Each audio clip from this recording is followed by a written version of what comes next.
Hello students, welcome to magnet brains. कैसे हैं आप सभी लोग? आई होप आप सब बढ़िया होंगे। आज की वीडियो स्टार्ट करने से पहले मैं आपको बता देती हूँ, मैग्नेट ब्रेन्स आपको प्रोवाइड कराता है free of cost quality education from class के टू क्लास 12।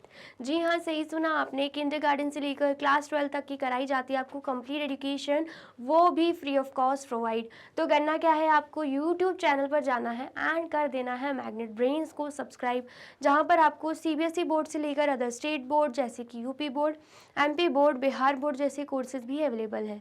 यहाँ तक कि आपको प्रैक्टिस क्वेश्चंस भी यहाँ पर सॉल्व कराए जाते हैं। E books and e notes की जो लिंक है आपको डिस्क्रिप्शन बॉक्स में मिल जाएगी। तो करते हैं आज की वीडियो स्टार्ट। मेरा नाम है हशमित कौर एंड मैं हूँ आपकी मैथ्स फैकल्टी। तो आज हम क्या पढ़ने वाले हैं? आज हम पढ़ेंगे चैप्टर 9, जिसका नाम क्या है, सिमेट्री, और उसका कौन सा टॉपिक, रिफ्लेक्शन टॉपिक हम पढ़ने वाले हैं। इससे प्रीवियस वीडियो में हम क्या देख चुके हैं कि कोई से भी फिगर के एक से ज़्यादा लाइन ऑफ सिमेट्री होता है या नहीं होता है, ठीक है। वो हमने इस टॉपिक को बहुत ही अच्छे से कंप्लीट किया है। तो अगर आपने वो वीडियो नहीं देखी है, सबसे पहले तो आपको वही वीडियो देखनी है। उसमें मैंने आपको स्क्वायर्स एंड रेक्टेंगल्स के एग्जाम्पल के थ्रू भी बताया था कि किसी भी फिगर की एक से ज़्यादा लाइन ऑफ सिमेट्री भी होती है, ठीक है। आया समझ में?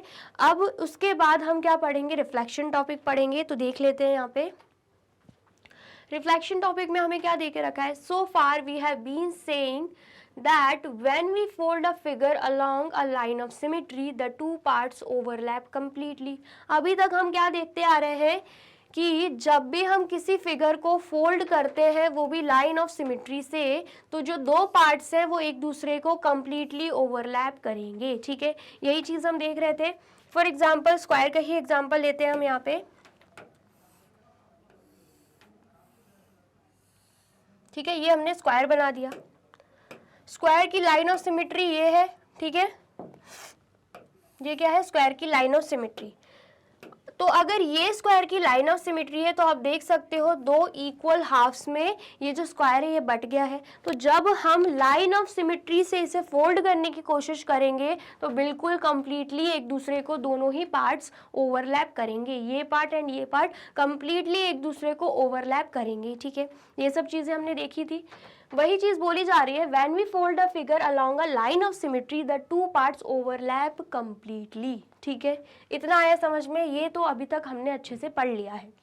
We could also say that the part of the figure on one side of the line of symmetry is reflected by the line to the other side। क्या बोला जा रहा है कि इसी चीज को हम और कैसे बोल सकते हैं कि that the part of the figure on one side of the line of symmetry, मतलब जो one side of the line of symmetry का पार्ट है, मतलब सपोज कीजिए आप ले रहे हो लेफ्ट साइड का पार्ट, ठीक है, is reflected by the line to the other side. क्या बोला जा रहा है कि हम इसी स्टेटमेंट को और कैसे बोल सकते हैं कि लाइन ऑफ सिमेट्री का जो एक पार्ट है वो दूसरे पार्ट को रिफ्लेक्ट कर रहा है, ठीक है। हम उसे ऐसे भी बोल सकते हैं क्योंकि दोनों ही पार्ट्स हमें आइडेंटिकल लग रहे हैं, इक्वल लग रहे हैं, क्योंकि इक्वल हाफ में ही डिवाइडेड है, ओवरलैप भी कर रहे हैं कंप्लीटली, ठीक है। तो इसी लाइन को बोला जा रहा है कि हम ऐसे बोल सकते हैं कि जो एक पार्ट है, एक साइड का पार्ट है, वो भी लाइन के एक साइड का पार्ट दूसरे साइड को क्या कर रहा है, रिफ्लेक्ट कर रहा है, ठीक है। यहाँ पर बोला जा रहा था ओवरलैप कंप्लीटली, यहाँ पे बोला जा रहा है रिफ्लेक्ट है, ठीक है, रिफ्लेक्ट कर रहा है, ठीक है। इतना आया समझ में? Similarly, the part of the figure on the other side of the line of symmetry is reflected to the first side। और ऐसे ही हम बोल सकते हैं, अगर हम इसको मान रहे हैं फर्स्ट साइड एंड इस पार्ट को मान रहे हैं हम अदर साइड, तो बोला जा रहा है कि हम बोल सकते हैं कि लाइन का जो फर्स्ट साइड है वो दूसरे साइड को रिफ्लेक्ट कर रहा है, या फिर हम ऐसे भी बोल सकते हैं कि लाइन का जो दूसरा साइड है वो पहले साइड को क्या कर रहा है, रिफ्लेक्ट कर रहा है। दोनों ही तरीके से हम बोल सकते हैं, दोनों ही चीजें सही हैं, ठीक है। आया समझ में? स्टेटमेंट एक बार फिर से पढ़ लेते हैं। We could also say that the part of the figure on one side of the line of symmetry is reflected by the line to the other side. Similarly, the part of the figure on the other side of the line of symmetry is reflected to the first side। वही चीजें दे के रखी है, ठीक है। Let us understand this by labeling some points on the figure। अब बोला जा रहा है कि इसे हम और अच्छे से क्या करेंगे, समझेंगे, वो भी पॉइंट्स को लेबल करके, ठीक है। आया समझ में? तो सबसे पहले आप इतना नोट डाउन कर लीजिए, कर लिया आपने नोट डाउन? और वीडियो अच्छी लग रही है तो फटाफट से वीडियो को लाइक, कमेंट एंड शेयर भी कर दीजिए, ठीक है। चलिए नेक्स्ट देखते हैं। नेक्स्ट क्या है? The figure shows a square with its corners labelled A B C and D. यहाँ पर जो हमें दिख रहा है फिगर, ये किसका फिगर है? A B C and D जो फिगर है ये है स्क्वायर का फिगर, जिसमें पॉइंट्स कौन कौन से लेके रखे हुए हैं? A B C and D, ठीक है। Let us first consider the vertical line. सबसे पहले हम क्या करेंगे? वर्टिकल लाइन ड्रॉ करेंगे। आप देख सकते हो यहाँ पर वर्टिकल लाइन बनी हुई है, ठीक है। When we reflect the square along this line, the point BC on the right get reflected to the left side and occupy the positions occupied earlier by A and D. क्या बोला जा रहा है कि सबसे पहले अगर हम पॉइंट्स B एंड सी की बात करें, ठीक है, जो कि हमें किस साइड दिख रहे हैं? राइट साइड दिख रहे हैं। आप देख सकते हो बी एंड सी जो पॉइंट्स हैं वो राइट साइड है, ठीक है। क्या बोला जा रहा है? When we reflect the square along this line, जब हम इस लाइन के अकॉर्डिंग स्क्वायर को रिफ्लेक्ट कर रहे हैं, देख रहे हैं, ठीक है, the points B C on the right get reflected to the left side. तो ये जो बी सी पॉइंट्स हमें राइट साइड दिख रहे हैं वो लेफ्ट साइड को क्या करेंगे? रिफ्लेक्ट करेंगे। और लेफ्ट साइड में आप कौन से पॉइंट्स देख सकते हो? ए एंड डी। तो ये जो ए पॉइंट है ये जो बी पॉइंट है ये ए को रिफ्लेक्ट करेगा एंड ये जो सी पॉइंट है ये डी को रिफ्लेक्ट करेगा, ठीक है। आया समझ में? क्या देके रखा है? And occupy the positions occupied earlier bye A and D. वही बोला जा रहा है कि जब बी एंड सी जो है राइट साइड में वो लेफ्ट साइड वालों को रिफ्लेक्ट करेंगे, लेफ्ट साइड वाले पॉइंट्स को रिफ्लेक्ट करेंगे, तो वो किसकी पोजीशन ले लेंगे? बी जो है वो ए की पोजीशन ले लेगा एंड सी जो है वो डी की पोजीशन ले लेगा, ठीक है। उस एग्जाम्पल से भी आप समझ सकते हो कि जैसे कि वर्टिकल लाइन बना दी है, ये क्या है? लाइन ऑफ सिमेट्री है। इसको फोल्ड करोगे जब आप, तो आप देख पाओगे कि बी जो है वो ए की ही पोजीशन पे आ गया, सी जो है वो डी की पोजीशन पे आ गया, ठीक है। इतना आया समझ में? तो ये पॉइंट्स के थ्रू हमें समझाया गया है, ठीक है। फिर बोला जा रहा है what happens to the point A and D. बोला जा रहा है कि पॉइंट्स ए एंड डी का क्या होगा? A occupies the position occupied by B and D that of C. Answer भी दे के रखा है। जब हम ये बोल रहे हैं कि B और C जो है वो A एंड D की पोजीशन ऑक्यूपाई कर लेंगे, तो ऐसे ही सेम हम क्या बोल सकते हैं?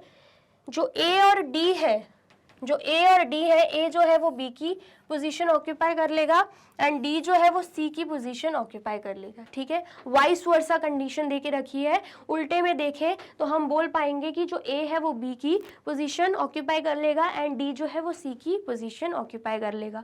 जैसे कि हम बोल रहे थे B जो है वो A की पोजीशन ऑक्यूपाई कर लेगा, C जो है वो D की पोजीशन ऑक्यूपाई कर लेगा, वैसे ही सेम अपोजिट में हम क्या बोल सकते हैं? A जो है वो D की पोजीशन ऑक्यूपाई कर लेगा एंड A जो है B की पोजीशन ऑक्यूपाई कर लेगा एंड D जो है वो C की पोजीशन ऑक्यूपाई कर लेगा, ठीक है। आ गया समझ में? तो ये चीज हमें यहाँ पे दे के रखी है, तो आप जल्दी से इसे नोट डाउन कर लीजिए। कर लिया आपने नोट डाउन? चलिए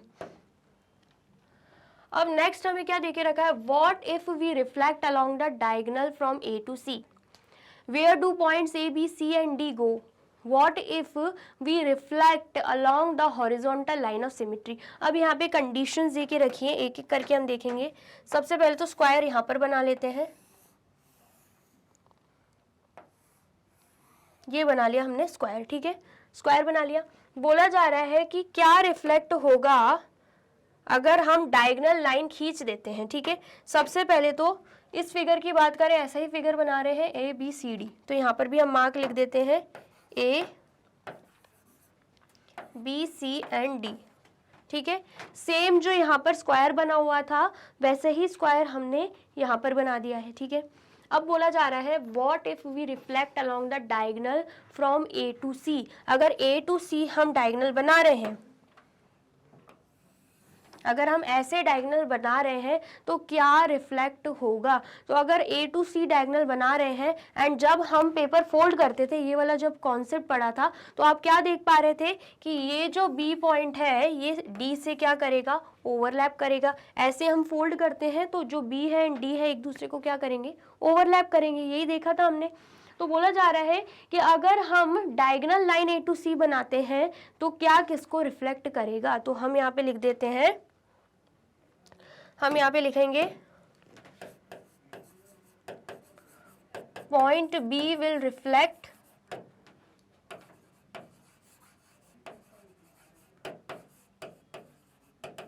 point D, और या फिर हम अपोजिट में भी लिख सकते हैं point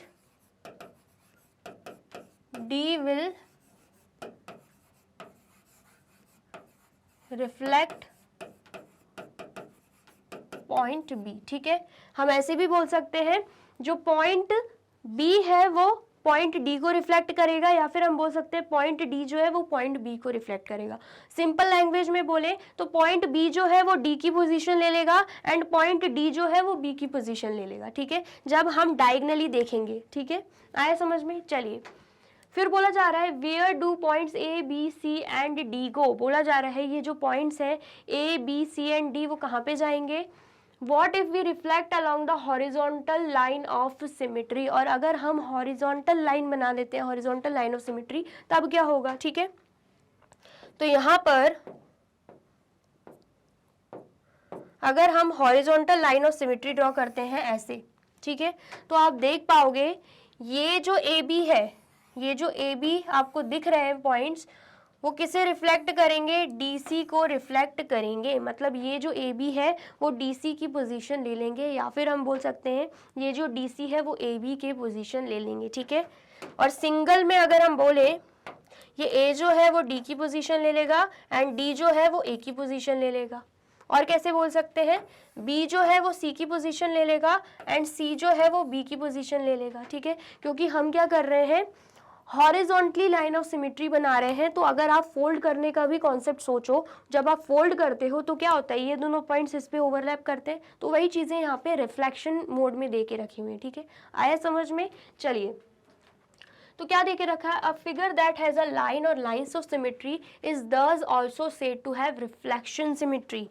यहाँ पे बोला जा रहा है, इसलिए हम बोल सकते हैं जिन फिगर में लाइन या फिर लाइंस ऑफ सिमेट्री होती हैं, मतलब या तो एक लाइन ऑफ सिमेट्री होंगी या मल्टीपल लाइंस ऑफ सिमेट्री आएंगी। ठीक है, तो जिन फिगर में लाइन या लाइंस ऑफ सिमेट्री होती हैं तो हम बोलेंगे कि उनमें रिफ्लेक्शन सिमेट्री भी होती है। बेसिकली यहाँ पे reflection symmetry and line of symmetry कहीं ना कहीं सेम है। तो जिन फिगर में लाइंस ऑफ सिमेट्री होती है उनमें रिफ्लेक्शन सिमेट्री भी होंगी ही। ठीक है, इतना आया समझ में? आया है तो फटाफट से नोट डाउन कर लीजिए। कर लिया आपने नोट डाउन? चलिए तो यहाँ पे होती है हमारी वीडियो कंप्लीट। आई होप आपको वीडियो अच्छी लगी है एंड समझ में आई है। वीडियो अगर अच्छी लगी है तो फटाफट से वीडियो को लाइक कमेंट एंड शेयर कर दीजिए एंड देन फिर जाइए यूट्यूब चैनल पर एंड कर दीजिए मैग्नेट ब्रेन्स को सब्सक्राइब। ये रही हमारी एप्लीकेशन, ये रही हमारी वेबसाइट एंड ये रहे हमारे टॉप कोर्सेज जो आपको प्रोवाइड कराते हैं free of cost quality education. E books and e notes की जो लिंक है आपको डिस्क्रिप्शन बॉक्स में मिल जाएगी। एंड ये रहे हमारे अदर सोशल मीडिया प्लेटफॉर्म जैसे कि YouTube, Facebook, Instagram, WhatsApp, Twitter. आप इन पे भी जाके विजिट कर सकते हैं एंड कर सकते हैं मैग्नेट ब्रेन्स को फॉलो। अब इससे नेक्स्ट वीडियो में मैं आपको क्या पढ़ाने वाली हूँ ये जानने के लिए करना क्या होगा, यूट्यूब चैनल पर जाके कर देना होगा मैग्नेट ब्रेन्स को subscribe. Thank you so much.